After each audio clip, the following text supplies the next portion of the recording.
what's up? I'm going to talk to you guys about my PYXIS build.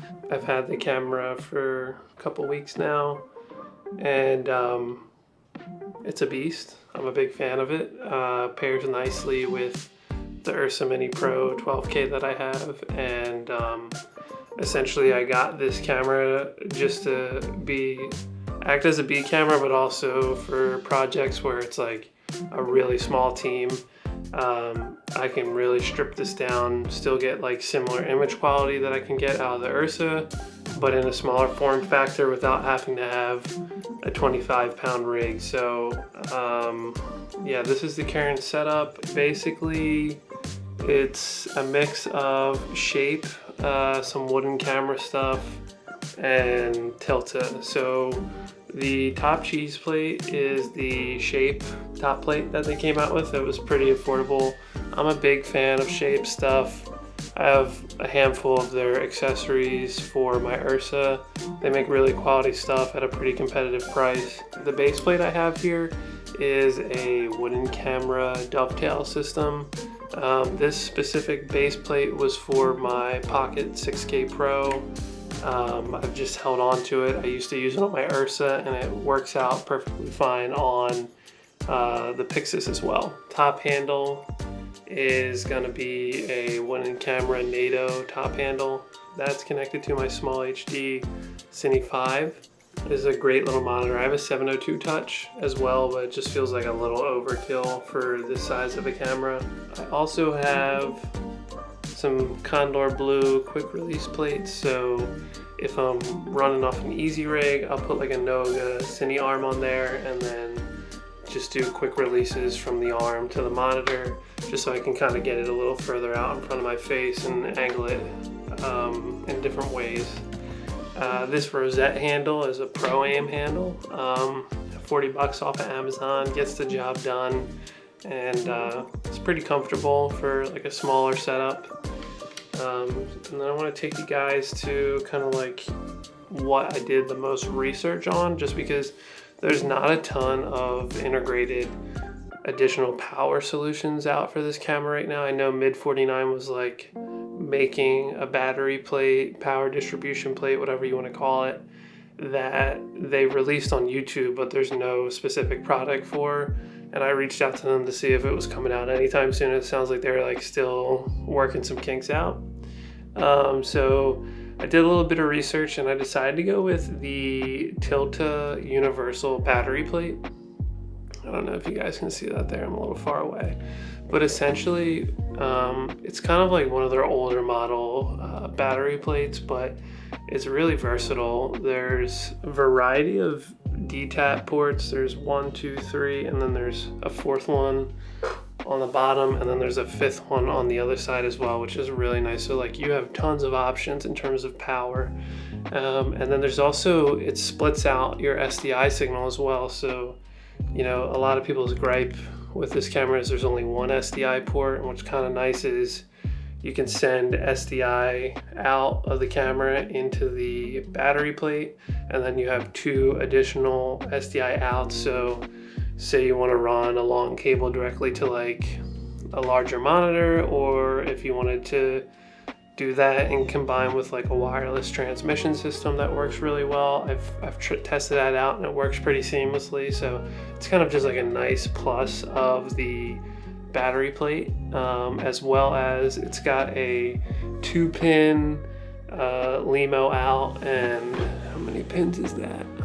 And then a 3-pin LEMO out where you can send power out for accessories. Or I actually decided for the camera to go LEMO to LEMO just because they're a little bit more secure connectors as opposed to like a DTAP. Sometimes they can like slip loose a little bit.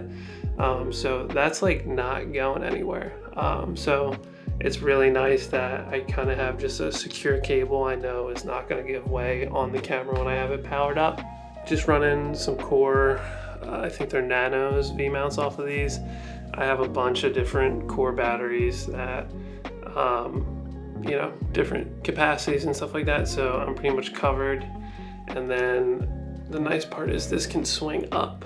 You got like a ton of stuff up here and you need to get to your media port. It's much easier to kind of get back in there. I know a lot of people kind of have their gripes about the way this media door is set up. It is what it is. And then I also have just like a little 50-watt IDX battery in there, just to kind of be able to hot swap and things like that.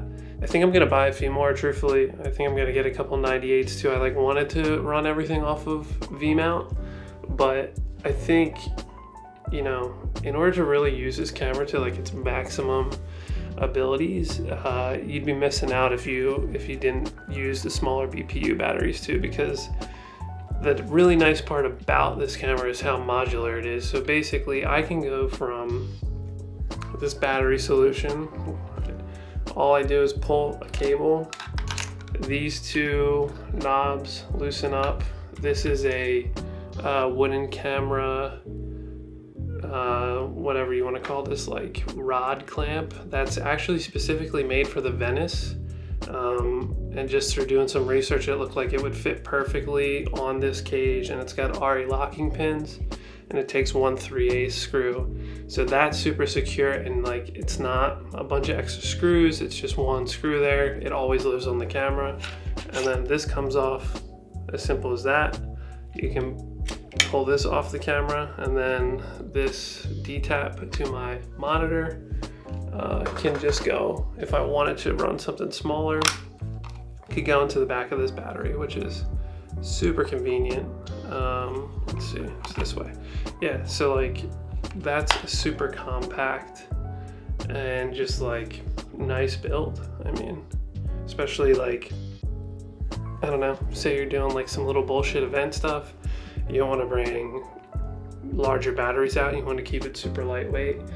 And the nice part about the dovetail is it also gives you options, like say you don't need rods or any of that, you can have a really tiny little package, and like you're getting 6K raw out of this, which is pretty sweet.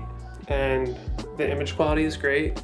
Sensor readout is not the best at open gate, but as long as you know your limitations, like you should be able to work around it, or you just don't use this tool for certain jobs. I don't do like a ton of high speed sports stuff or like race car stuff where I would need global shutter. So yeah, I mean, I wasn't really concerned about that. And then also say I need something with a faster readout. My Ursa Mini 12K has a great sensor readout, also has really good frame rates. This thing's frame rates aren't the best. The PL adapter I have on here is Cinmod's. It was like one of the cheaper ones out on the market, and I just liked that it was all black.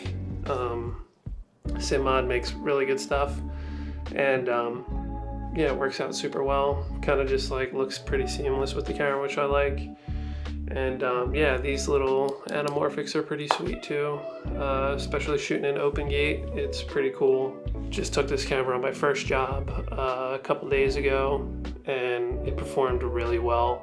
It's very similar to operating off of a Ursa. It's just kind of like a baby Ursa to me, which is exactly why I wanted it. Not having internal NDs is a little bit of a bummer, but it's not a deal breaker for me. I mean, I've shot on plenty of Sony mirrorless cameras where I have to use NDs. Yeah, so check it out. Thanks for stopping by. Not really a YouTube guy, but I know there's not a ton of content out on this camera right now, so I figured whoever's interested in checking it out. So yeah, cool. See ya.